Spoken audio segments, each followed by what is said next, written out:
الحمد للہ رب العالمین الرحمن الرحیم مالک یوم الدین اشہد ان لا الہ الا اللہ وحدہ لا شریک لہ واشہد ان محمدا عبدہ ورسولہ اما بعد۔ الحمدللہ ہم اور آپ چھٹی تراویح سے فارغ ہو چکے ہیں۔ چھٹی تراویح کے اندر سب سے پہلی بات جو اللہ رب العالمین نے چھٹے پارے کے اندر ذکر کی ہے وہ ہے کہ کسی کی برائی کا چرچا نہیں کرنا چاہیے۔ اللہ رب العالمین نے اس سے منع کیا ہے۔ دیکھیے دنیا کے اندر کوئی انسان ایسا نہیں ہے جو پرفیکٹ ہو، دنیا میں کوئی پرفیکٹ نہیں ہے، ہم اور آپ ہیں۔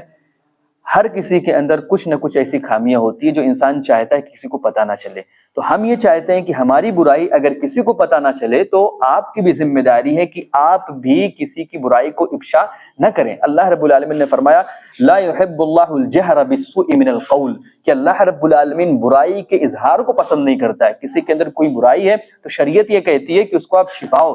اللہ کے نبی صلی اللہ علیہ وسلم نے فرمایا من ستر مسلما ستر اللہ فی الدنیا والآخرہ، کہ جو انسان کسی مسلمان بھائی کی پردہ پوشی کرے گا، کسی کے گناہ کو اور کسی کے برائی کو اگر چھپائے گا تو اللہ رب العالمین اس کے برائی کو دنیا کے اندر بھی اور قیامت کے اندر بھی اللہ اس کی برائی کو چھپائے گا۔ تو ہماری ذمہ داری ہے کہ دوسرے کی ہم برائی نہ کریں، اس کا افشا نہ کریں۔ دوسری چیز جو چھٹے پارے کے اندر ذکر کی گئی ہے وہ یہ ہے کہ بعض رسولوں کو نہ ماننا یہ خالص کفر ہے۔ دنیا کے اندر جتنے بھی رسول بھیجے گئے ہیں مسلمان کی ذمہ داری ہے کہ تمام رسولوں پر وہ ایمان لائے، کسی بھی ایک رسول کا بھی وہ انکار نہیں کر سکتا۔ یہاں تک کہ دنیا کے اندر جو رسولیں بھیجے گئے ہیں کسی ایک بھی رسول کا اگر انکار کر دیتا ہے تو اللہ نے فرمایا اولئک هم الکافرون حقا، وہ حقیقی معنوں میں کافر ہے۔ تو اگر ہم چاہتے ہیں کہ حقیقی معنوں میں ایمان والے بن جائیں تو تمام رسولوں پر ایمان لانا۔ یہ اور بات ہے کہ ہمارے نبی جناب محمد رسول اللہ صلی اللہ علیہ وسلم پر ایمان لانے کا مطلب یہ ہے کہ ان کو فالو بھی کرنا ہے جو اللہ کے نبی نے بتایا۔ ویسے ایمان تو تمام نبیوں پر لانا ہے کہ اللہ رب العالمین نے تمام انبیاء کرام کو بھیجا ہے، لیکن ہمارے نبی جناب محمد رسول اللہ علیہ وسلم پر ایمان لانے کا مطلب یہ ہے کہ ان میں اتباع بھی شامل حال ہے، اور کسی کی اتباع نہیں چلے گی، صرف محمد صلی اللہ علیہ وسلم کی اتباع چلے گی۔ تیسرے نمبر پہ اللہ رب العالمین نے ذکر کیا ہے کہ مریم علیہ السلام پر جو بہتان لگایا گیا تھا، لوگوں نے نعوذ باللہ طعنہ دینا شروع کیا کہ بغیر باپ کے کہاں سے بیٹا لیا ہے، اس کا مطلب کسی کے ساتھ چکر ہے۔ اللہ رب العالمین نے اس کے بطلان کی طرف اشارہ کیا ہے۔ پھر اللہ رب العالمین نے ذکر کیا ہے کہ عیسیٰ علیہ السلام کو قتل نہیں کیا گیا، نہ ہی ان کو پھانسی دیا گیا۔ اللہ نے فرمایا وما قتلوه وما صلبوه ولكن شبه لهم، کہ نہ ہی ان کو قتل کیا گیا نہ ہی ان کو پھانسی دی گئی لیکن ان کے مشابہ قرار دیا گیا۔ دراصل معاملہ یہ تھا کہ یہودیوں نے سازش رچی اور کسی طریقے سے یہ سوچا کہ ہم عیسیٰ علیہ السلام کو موت کے گھاٹ اتارتے ہیں۔ حکومت کے تئیں انہوں نے حکومت سے باقاعدہ حکومت کے پاس ورغلایا اور حکومت کو غلط باتیں پہنچائی، جس کی وجہ سے حکومتی لیول پہ یہ فتویٰ جاری کر دیا گیا، یہ حکم نافذ کر دیا گیا کہ عیسیٰ علیہ السلام جہاں بھی ملیں ان کو قتل کر دیا جائے۔ ہوا یہ کہ ایک یہودی جو تھا اس نے دیکھ لیا کہ عیسیٰ علیہ السلام ایک کمرے میں گئے ہوئے ہیں، جس کمرے میں عیسیٰ علیہ السلام گئے ہوئے تھے وہ یہودی پیچھا کرتے ہوئے کمرے میں داخل ہو گیا۔ جب وہ کمرے میں داخل ہو گیا تو اللہ رب العالمین نے عیسیٰ علیہ السلام کو آسمان پر اٹھا لیا، اور یہ بندہ جس یہودی نے عیسیٰ علیہ السلام کو دیکھا تھا جو گھر میں داخل ہو گیا تھا، تو اللہ رب العالمین نے اس کو عیسیٰ علیہ السلام کی شکل دے دی۔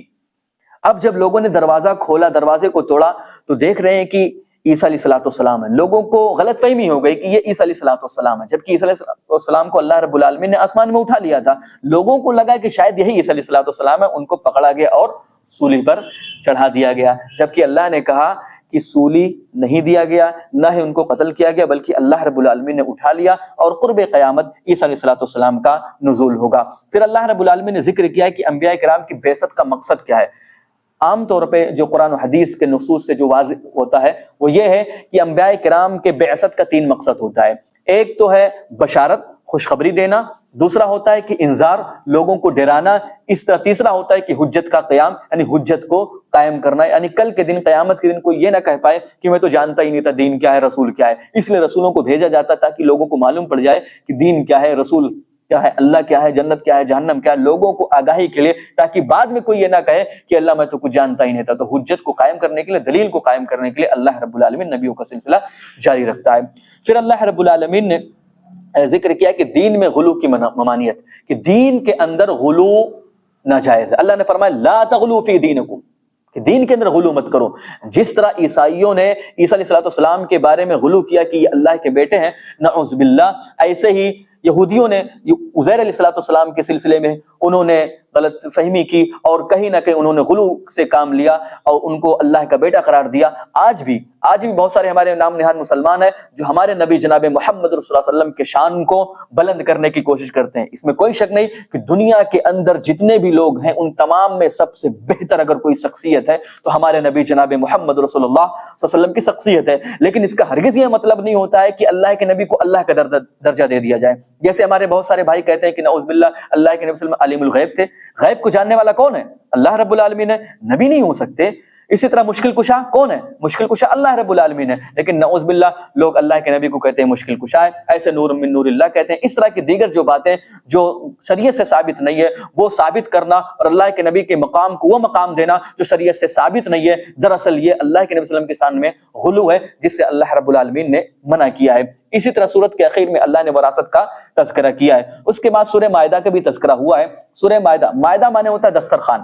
اصل عیسیٰ علیہ السلام کے ماننے والوں نے ڈیمانڈ کیا تھا عیسیٰ علیہ السلام سے کہ آپ اپنے اللہ سے کہو کہ اللہ آسمان سے دسترخوان نازل کر دے. تو ابن جریر طبری اور اس طرح ابن کثیر رحمہم اللہ نے دونوں نے ذکر کیا اپنی کتاب کے اندر کہ اللہ نے باقاعدہ ان کے لیے آسمان سے دسترخوان کو نازل کیا.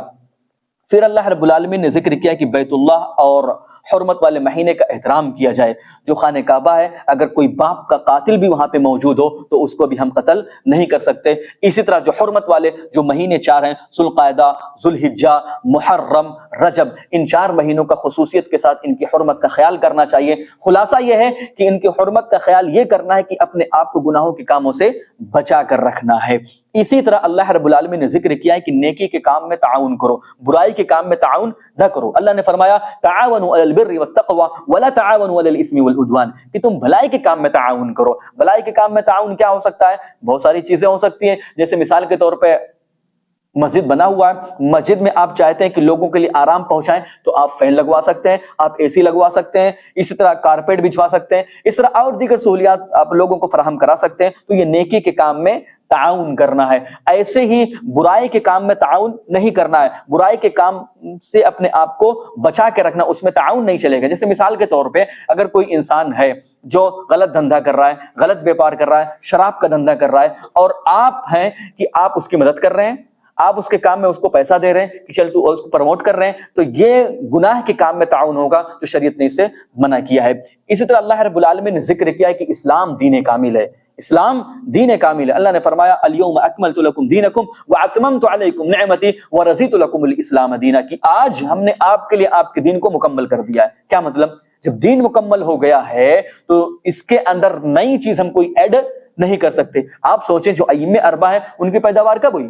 وہ کب آئے دنیا کے اندر؟ اللہ کے نبی صلی اللہ علیہ وسلم کی وفات کے تقریباً 70 سال بعد ان تمام کی پیدائش ہوتی ہے. تو کس کا چلے گا؟ اگر چلے گا تو اللہ اس کے رسول کی چلے گی. کسی ائمہ، کسی امام، کسی بزرگ، کسی پیر، کسی ولی کی نہیں چلنے والی. چلنے والی ہے تو صرف اللہ اس کے رسول کی چلنے والی ہے، کیونکہ دین مکمل ہو چکا ہے. اس کے اندر ہم کوئی چیز ایڈ نہیں کر سکتے.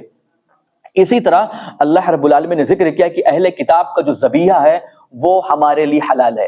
اہل کتاب میں سے اگر کوئی شخص آتا ہے تو ہماری ذمہ داری ہے کہ اگر وہ کوئی ذبیحہ ذبح کرے، وہ کوئی بیچ رہا ہو، مثال کے طور پر چکن کا شاپ ہے، مٹن کا شاپ ہے، اگر وہ حلال کرتا ہے، وہ ذبح کرتا ہے تو اس کا ذبیحہ ہمارے لیے حلال ہے.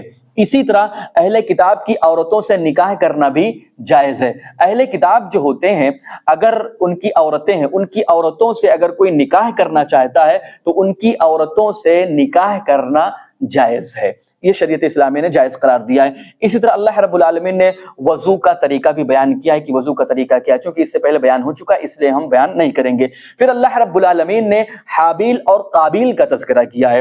حابیل اور قابیل کے تعلق سے بالاختصار یہ بیان کر دوں کہ آدم علیہ السلام کے 2 بیٹے تھے. دراصل یہ ہوتا تھا کہ ایک ساتھ ایک لڑکا اور ایک لڑکی پیدا ہوتی تھی، تو جو ایک ساتھ پیدا ہوتے تھے ان کی شادی ایک دوسرے سے نہیں ہوتی تھی. جو دوسرے وقت میں جب پیدا ہوتے تھے تو ان کے ساتھ ان کی شادی کر دی جاتی تھی. تو ہوا یہ کہ قابیل کے ساتھ ایک عورت پیدا ہوئی اور حابیل کے ساتھ ایک دوسری عورت پیدا ہوئی. تو جو قابیل کے ساتھ پیدا ہوئی تھی، جو بچی پیدا ہوئی تھی، وہ بڑی خوبصورت تھی. تو قابیل یہ چاہتا تھا کہ میں اپنے ہی سگی بہن سے شادی کر لوں.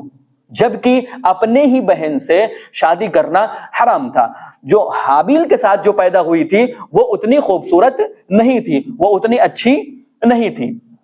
تو قابیل یہ چاہتا تھا کہ میں اپنی سکی بہن سے شادی کروں، تو ہوا یہ کہ قربانی پیش کیا جائے، جس کی قربانی اگر قبول ہوگی تو وہ اس سے شادی کر لے گا۔ تو دونوں نے قربانی پیش کیا، جب دونوں نے قربانی پیش کیا تو حابیل کی قربانی قبول ہو گئی، قابیل کی قربانی قبول نہیں ہوئی۔ تو پھر کیا ہوا؟ جب اس کی قربانی قبول نہیں ہوئی تو قابیل نے اپنے سگے بھائی حابیل کو قتل کر دیا۔ تو جب قابیل نے حابیل کو قتل کر دیا، بھائی کی لاش پڑی ہوئی تھی، تو اس کو سمجھ میں نہیں آ رہا تھا کہ ہم کریں کیا اپنے بھائی کی لاش کو۔ تو اللہ رب العالمین نے غراب، کوے کو بھیجا، تو کوا آیا۔ کوے کا ایک دوسرا جو ساتھی تھا وہ مر گیا تھا۔ جب وہ مر گیا تو کوے نے زمین میں گڈھا کھودا اور اپنے دوسرے ساتھی جو اس کا ساتھی کوے کا مر گیا تھا اس کو دفن کرنے لگا۔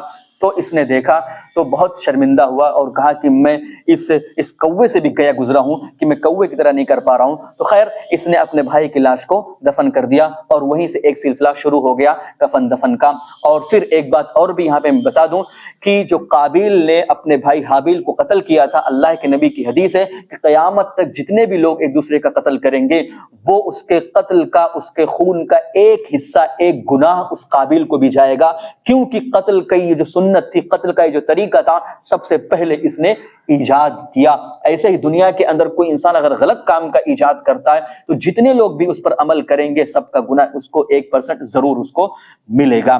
پھر اللہ رب العالمین نے ذکر کیا ہے کہ انسانیت کا احترام کرنا چاہیے۔ اللہ نے فرمایا من قتل نفسا بغیر نفس او فساد فی الارض فکأنما قتل الناس جميعا ومن احیاها فکأنما احیا الناس جميعا، کہ جس نے کسی ایک نفس کو قتل کیا تو گویا کہ اس نے پوری دنیا والوں کو قتل کیا، اور جس نے کسی ایک نفس کو زندہ کیا گویا کہ اس نے پوری دنیا والوں کو زندہ کیا۔ یہ نفس کہا گیا ہے، کوئی مسلمان نہیں کہا گیا ہے۔ کسی بھی نفس کو ہم بیجا مار نہیں سکتے، اگر مارتے ہیں تو گویا کہ ہم نے پوری انسانیت کا قتل کر دیا۔ اسی طرح اللہ رب العالمین نے چور کے ہاتھ کاٹنے کا تذکرہ کیا ہے کہ چور کے ہاتھ کو کاٹ دیا جائے گا، لیکن یاد رکھیے چور کے ہاتھ کو کب کاٹا جاتا ہے۔ اللہ کے نبی نے ذکر کیا، بخاری مسلم کی روایت ہے کہ چور کے ہاتھ کو جو کاٹا جاتا ہے وہ ربع دینار یعنی 1/4 دینار، 1/4 دینار اگر آج کے حساب سے دیکھا جائے تو 1.06 گرام ہوتا ہے، جس کا آج اگر ہم سونے کے حساب سے دیکھیں 23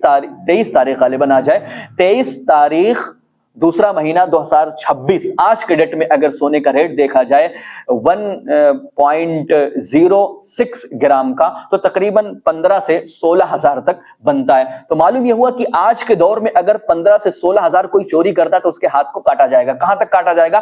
شریعت نے ذکر کیا کہ کلائی تک کاٹا جائے گا، کلائی تک، جس کو ہم پہنچا بولتے ہیں، یا کلائی تک اس کو کاٹا جائے گا۔ لیکن یاد رکھیے ہندوستان اور پاکستان میں کاٹا نہیں جا سکتا۔ کہاں پہ کاٹا جائے گا؟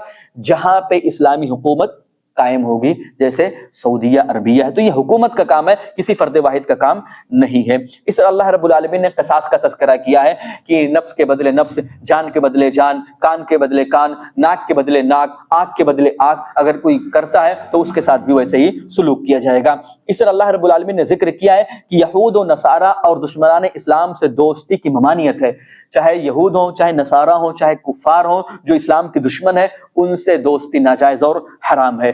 اسی طرح اللہ رب العالمین نے ذکر کیا ہے کہ کفار نماز اور اذان کا مذاق اڑایا کرتے تھے۔ تو آج کل جو کہیں نہ کہیں ہمارے برادران وطن اگر ہمارا مذاق اڑاتے ہیں تو ہمیں صبر کرنا چاہیے، ولا یخافون لومۃ لائم، اور کسی ملامت کرنے والی کی ملامت سے ہمیں خوف نہیں کھانا چاہیے۔ پھر اللہ رب العالمین نے وسیلے کا تذکرہ کیا ہے۔ اللہ نے فرمایا وابتغوا الیہ الوسیلہ، کہ اس تک پہنچنے کے لیے وسیلہ تلاش کرو۔ تو ہمارے دیگر بھائی یہ سمجھتے ہیں کہ جس طرح ہم چھت پہ پہنچنے کے لیے سیڑھی لیتے ہیں، جج کے پاس پہنچنے کے لیے وکیل لیتے ہیں، ایسے اللہ تک پہنچنے کے لیے وسیلہ لگانا ہے۔ تو دراصل یہ معاملہ نہیں ہے۔ بہت سارے لوگ باقاعدہ نعوذ باللہ قبر کے پاس جاتے ہیں، قبروں کے پاس چادریں چڑھاتے ہیں، ان سے منتیں مانگتے ہیں، ان سے فریاد کرتے ہیں۔ یہ مراد نہیں ہے کہ وہ انسان بہت اچھا تھا، ان کے قبر کے پاس جائیں گے وہ ہماری بات اللہ تک پہنچا دے گا، یہ مسئلہ نہیں ہے۔ مسئلہ کیا ہے؟ قرآن و حدیث کے نصوص سے اگر آپ دیکھیں گے تو آپ کو معلوم چلے گا وسیلے سے مراد یہ ہے 3 وسیلہ جو جائز ہے، اس کے علاوہ تمام وسیلے ناجائز ہیں۔ 3 وسیلہ جائز کیا ہے؟ سب سے پہلا وسیلہ یہ ہے کہ انسان اللہ کے اچھے اچھے نام ہیں ان کے ذریعے وسیلہ لیا جائے کہ اللہ تو رزاق ہے، تو ہمیں رزق عطا فرما، اے اللہ تو رحیم ہے تو ہمارے اوپر رحم فرما، یہ ہوتا ہے۔ دوسرا یہ ہوتا ہے کہ اچھے اعمال، آپ نے ابھی تراویح کی نماز پڑھی، اگر آپ یہ چاہتے ہیں کہ ہم کوئی اللہ رب العالمین سے کوئی گزارش کریں، کوئی ریکویسٹ کریں، تو آپ کہیں کہ اللہ میں نے تیرے لیے یہ عبادتیں کی ہیں، تیرے لیے قیام اللیل کیا ہے، تیرے لیے تراویح پڑھی ہے، اے اللہ اس کے ذریعے میرا فلاں کام کر دے۔ تیسرا یہ ہوتا ہے کہ کسی آدمی کی دعا کے ذریعہ، کوئی زندہ آدمی ہو تو اس کے پاس آپ جائیں گے اور کہیں گے کہ اے فلاں بندے آپ ہمارے لیے دعا کر دیجئے، تو یہ بھی جائز ہے۔ اس کے علاوہ جتنے بھی وسیلے ہیں سب ناجائز اور حرام ہے۔ اسی طرح اللہ رب العالمین کے ہاتھ ہے، ہاتھ کا تذکرہ ہوا ہے، اللہ رب العالمین کے ہاتھ ہے، ہمارے بھی ہاتھ ہیں، لیکن لیس کمثلہ شیء، اللہ کے جیسا کوئی نہیں ہے۔ اللہ کے ہاتھ ہیں لیکن ہم مماثلت نہیں کریں گے۔ ہمارے ہاتھ میں کیا ہوتا ہے؟ ناخن ہوتا ہے، اور اس کے بعد اس کے اندر نسیں ہوتی ہیں، ہڈیاں ہوتی ہیں، خون ہوتی ہے، تمام چیزیں ہوتی ہیں، لیکن اللہ کے ہم یہ مثال بیان نہیں کریں گے۔ اللہ کے ہاتھ ہے لیکن کیسے ہے؟ جیسے اللہ رب العالمین کے شأن شان ہے۔ پھر اللہ رب العالمین نے بنو اسرائیل پر لعنت کی وجہ ذکر کی ہے۔ بنو اسرائیل پر جو لعنت کی گئی اس کی وجہ کیا تھی؟ اللہ نے فرمایا کانوا لا يتناهون عن منکر فعلوه، کہ وہ برائیوں سے روکتے نہیں تھے بلکہ برائیوں کو وہ انجام دیتے تھے۔ اسی طرح اللہ رب العالمین نے ذکر کیا ہے کہ مسلمانوں کے سب سے بڑے دشمن کون ہیں؟ مسلمانوں کے سب سے بڑے دشمن، اللہ نے فرمایا لَتَجِدَنَّ أَشَدَّ النَّاسِ عَدَاوَةً لِلَّذِينَ آمَنُوا الْيَهُودُ وَالَّذِينَ أَشْرَكُوا، کہ مسلمانوں کے سب سے بڑے دشمن اگر کوئی ہیں تو وہ یہودی ہیں، اس کے بعد مشرکین ہیں یعنی کافرین ہیں، کفار ہیں، تیسرے نمبر پہ اللہ نے ذکر کیا ہے وہ اہل کتاب جو عیسائی ہیں وہ ہیں۔ تو سب سے پہلے یہودی، پھر اس کے بعد کافرین، پھر اس کے بعد عیسائی۔ اللہ سے دعا ہے کہ بہرحال ہم تمام مسلمانوں کو کہنے سننے سے زیادہ عمل کرنے کی توفیق عطا فرما۔ آمین۔